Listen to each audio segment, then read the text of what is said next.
بسم اللہ الرحمن الرحیم۔ پاکستانی قوم کے حوالے سے ہم جو خامیوں اور ان کی جو کمیاں ہیں ان کو زیر بحث لا رہے ہیں، اس میں آج جو ہم بات کریں گے وہ ایک تعلیم کا بخار ہے۔ تعلیم کے بخار کا مطلب یہ ہے کہ ہم یہ سمجھتے ہیں کہ ہر بچے کو اعلیٰ تعلیم حاصل کرنی چاہیے۔ تعلیم کا یہ بخار جو ہے یہ ہماری قوم کو بیمار کر رہا ہے، تندرست نہیں کر رہا۔ پوری دنیا میں جتنے بھی لوگ پیدا ہوتے ہیں ان میں ایک بڑی تعداد پڑھنے کے لیے پیدا نہیں کی جاتی۔ یہ قدرت کا اصول ہے۔ سارے کے سارے لوگ اعلیٰ تعلیم کے لیے نہیں ہوتے۔ اعلیٰ تعلیم کے لیے کچھ پرسنٹیج ہوتی ہے، میکسیمم کہا جا سکتا ہے تو کوئی 10-15% لوگ اعلیٰ تعلیم کے لیے پیدا ہوتے ہیں۔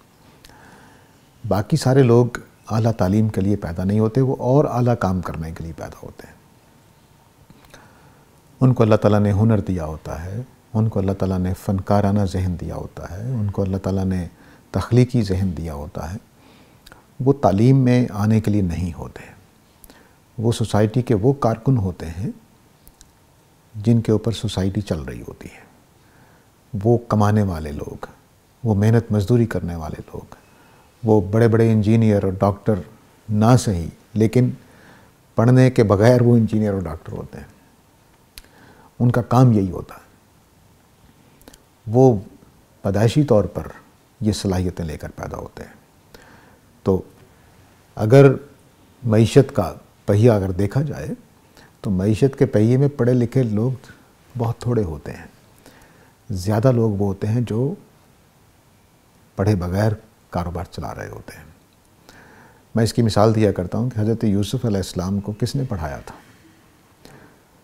وزارت معیشت ان کے ہاتھ میں آئی تو کس نے ان کو سکھایا تھا؟ کسی نے۔ قدرت نے ان کو ایسا بنایا تھا۔ نبی کریم صلی اللہ علیہ وسلم کے بارے میں مانتے ہیں کوئی کسی سکول کالج میں نہیں گئے، کسی استاد سے نہیں پڑھا، تو ان کی جو بصیرت ہے، جو جنگی حکمت عملی آپ کو دیکھتے ہیں، جو اپنی قوم کے ساتھ معاملہ کرنے کی بصیرت آپ دیکھتے ہیں، حیرت انگیز۔ تو یہ تو آپ کہیں گے کہ بھئی بڑے لوگ ہیں، انبیاء ہیں، تو لیکن نیچے آ جائیے، اپنے ارد گرد لوگوں پر نگاہ ڈالیں۔ کتنے رکشہ چلانے والے، کتنے نفیس انسان ہوتے ہیں، کیا کیا معاملات کرتے ہیں، کس کس طرح سے چیزوں کو دیکھتے ہیں۔ لیکن چونکہ ہم نے معاشرے میں ان کو عزت نہیں دی، اس لیے وہ سمجھتے ہیں کہ ہم گھٹیا لوگ ہیں، حالانکہ ایسا نہیں ہے۔ مالی، ترخان، جو کارپینٹر جس کو آج کل ہم کہتے ہیں، یہ معاشرے کے بہت ہی مفید لوگ ہیں، بہت ہی مفید لوگ ہیں۔ کسان جس کے بنیادیں جو ہماری بنیادوں میں پڑا ہوا ہے، نہ پڑا ہو کیا فرق پڑتا ہے؟ وہ اگر کھیتی صحیح بوتا ہے، فصل اچھی حاصل کرتا ہے تو وہ معاشرے کا بہت ہی اہم رکن ہے۔ لیکن چونکہ ہم نے تعلیم کو اہمیت دے دی، چنانچہ جو غیر تعلیمی شعبے تھے زندگی کے وہ ویسے کے ویسے رہ گئے، ان کی عزت ہی نہیں بن سکی۔ ڈاکٹر کی عزت اس لیے ہے کہ اس نے MBBS کیا ہوا ہے، لیکن اس طبیب کی کوئی عزت نہیں ہے جس نے طب سیکھ رکھی ہے، کیونکہ لگتا ہے کہ وہ غیر تعلیمی سا کام ہے۔ یا اس ترخان کی کوئی اہمیت نہیں ہے جو آپ کا اتنا شاندار فرنیچر بنا لیتا ہے اور اس نے 10ویں بھی پاس نہیں کی ہوئی ہے۔ بڑا قیمتی آدمی ہے معاشرے کا، اس کو سلیوٹ کرنا چاہیے، اس کو عزت دینی چاہیے کہ وہ آپ کے ایسے ہی کام کرتا ہے جو آپ نہیں کر سکتے ہیں۔ جوتا بنانے والا آدمی، اس کے پڑھے ہونے کی کیا ضرورت ہے؟ لیکن وہ جوتے بنا کے آپ کی ایسی خدمت کر رہا ہے کہ آپ فیکٹری چلانے والا کون ہوتا ہے؟ فیکٹری میں سے اگر سارے اس کے مالک اور وہ باس بیٹھے رہیں، جتنے بھی مینیجرز ہیں، اگر فیکٹری میں مزدور نہ ہو تو فیکٹری کیسے چلے گی؟ یہی حال اس دنیا کا ہے۔ یہ جو طبقہ ہے جو پڑھنے کے لیے پیدا نہیں ہوا، یہ معاشرے کا سب سے قیمتی طبقہ ہے، سب سے قیمتی طبقہ ہے۔ مجھے کسی ماہر نے بتایا کہ کسی بھی قوم کی فوج بس 1-2% ہوتی ہے جو لڑنے والی ہوتی ہے۔ باقی ساری، مثلا ایک قوم کی اگر 10 لاکھ فوج ہے تو 30-35 ہزار لڑنے والے سپاہی ہوں گے، باقی کے سارے ان کو فیسیلیٹیٹ کرنے والے ہیں، کوئی سپلائر ہے، کوئی ڈاکٹر ہے، کوئی ان کی توپیں ٹھیک کرتا ہے، کوئی ان کی گاڑیاں ٹھیک کرتا ہے، کوئی ان کے ٹائر کو پنکچر لگاتا ہے. وہ 30-35 ہزار فوج کے لیے 10 لاکھ کی مشینری لگی ہوتی ہے. ایسا ہی چند پڑھے لکھے لوگ ہوتے ہیں، باقی ساری مشینری کیا ہوتی ہے، اس کے بغیر وہ کام نہیں کر سکتے.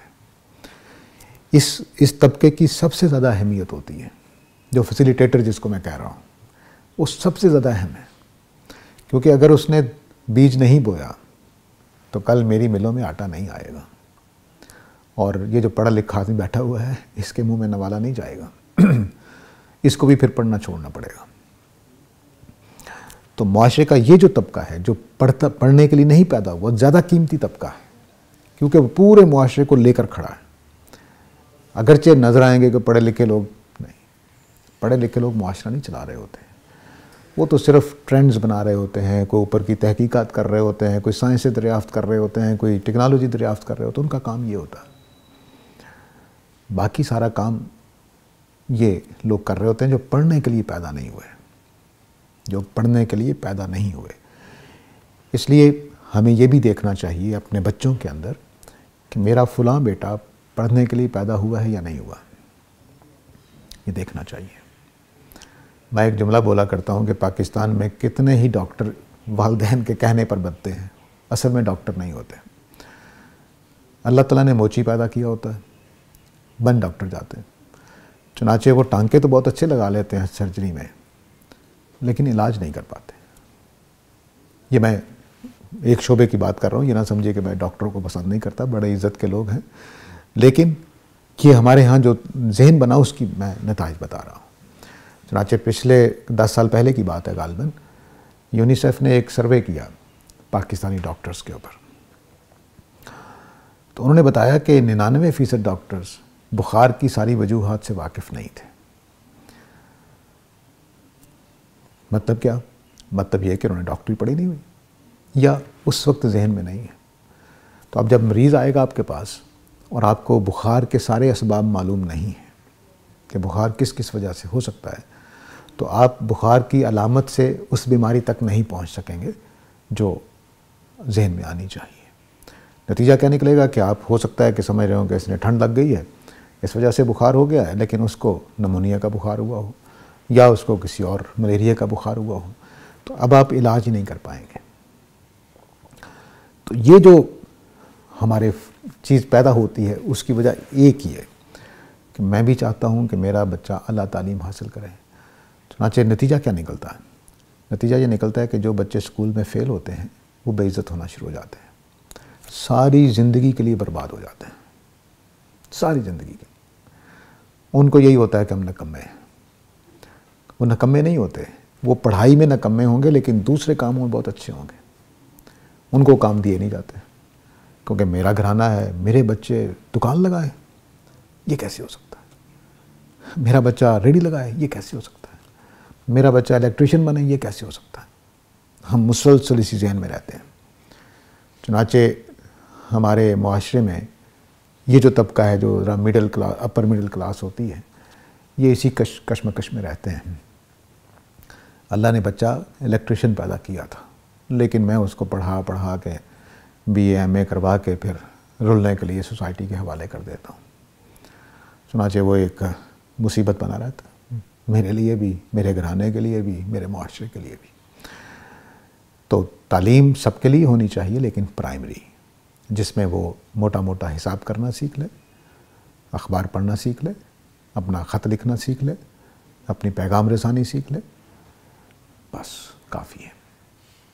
اس کے بعد اس کو جس کی اس کو صلاحیت ہے اس کام میں آگے بڑھنا چاہیے. وہ کھلاڑی ہے تو کھلاڑی بنے، وہ فنکار ہے تو فنکار بنے، وہ الیکٹریشین ہے تو الیکٹریشین بنے. اس کو پھر ہم فیسیلیٹیٹ کریں کہ وہ الیکٹریشین کا کام سیکھے.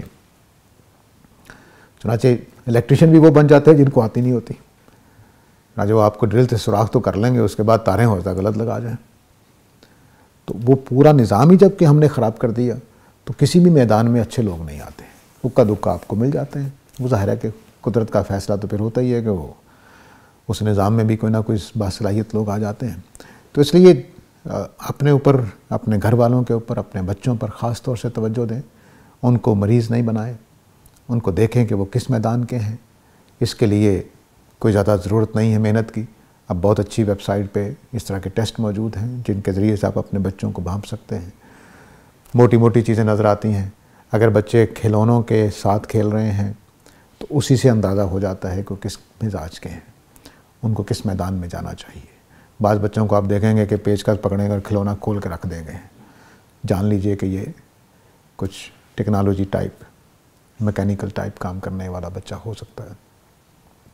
تو اس طرح کی چیزیں آپ خود غور سے دیکھیں گے تو پہنچ جائیں گے. ورنہ معاشرے میں اگر اس کی اہمیت ہو جائے تو اس طرح کے اسکول اور ادارے بھی بن جائیں گے کہ وہ پہلے 3 4 5 کلاسز میں اندازہ لگا لیں گے بچے نے کدھر جانا ہے. وہ پھر والدین کو سجیسٹ کریں کہ بھئی یہ بچہ اعلیٰ تعلیم کی طرف نہیں جائے گا، اس کا میدان یہ ہے. سوسائٹی میں اللہ تعالیٰ نے ہر طرح کے لوگ پیدا کرنے ہوتے ہیں. اس میں برائی ہمارے معاشرے میں ہے کہ کوئی الیکٹریشین ہے تو وہ گھٹیا آدمی ہے. نہیں، وہ زیادہ معزز آدمی ہے کیونکہ اس نے میرے معاشرے کا ایک بڑا حصہ سنبھال رکھا ہے. اگر وہ نہ ہو تو ہم بجلی ٹھیک نہیں کر سکیں گے، تارے ٹھیک نہیں کر سکیں گے. تو ان کو پوری عزت دے کر، پورے احترام کے ساتھ ان چھوٹے شعبوں کو بھی، پیشے جو ہیں ان کو بھی عزت دینی ہے. یہ باعزت شعبے ہیں، ان کا کوئی گھٹیا پان ان کے اندر نہیں ہے. حلال کی روزی، محنت مزدوری سے اینٹیں اٹھانا گھر بنانے کے لیے کسی مزدور کا قابل عزت اور قابل احترام کام ہے. وہ کم از کم اس آدمی سے تو بہتر ہے جو مانگنے کھڑا ہو گیا ہے، کہ اپنے سر کے اوپر اینٹیں رکھ کر ڈھو کر اپنی کمائی کماتا ہے. وہ قابل عزت ہے، اس کو عزت ملنی چاہیے، اس کی ویجز بہتر ہونی چاہیے کیونکہ یہ اپنی جان کھپا کر کمائی کرتا ہے. تو جن معاشروں میں اس چیز کی اہمیت ہے وہ جانتے ہیں. انہوں نے جسمانی جو محنت کے کام ہیں ان کے پیسے بھی زیادہ رکھے ہوتے ہیں. لیکن ہمارے ہاں بدقسمتی یہ ہے کہ ہم نے چونکہ تعلیم کو بڑی اہمیت دے دی تو اب جو تعلیم یافتہ ہوگا اسی کو پیسے زیادہ ملیں گے. تو بہرحال یہ ایک اور مرض تھا جس کے توجہ دلانا چاہتا تھا کہ سارے بچے اعلیٰ تعلیم کے لیے پیدا نہیں ہوتے. پرائمری تک پڑھائیں، اس کے بعد ان کی ایپٹیچیوڈ کو دیکھیں، اس کے لحاظ سے ان کو تربیت دیں تو وہ زیادہ کامیاب ہوں گے، زیادہ کمانے والے ہوں گے اور معاشرے کے لیے زیادہ مفید کارکن ہوں گے. اس کے ساتھ اجازت چاہتا ہوں. آخر دعوانا الحمدللہ رب العالمین.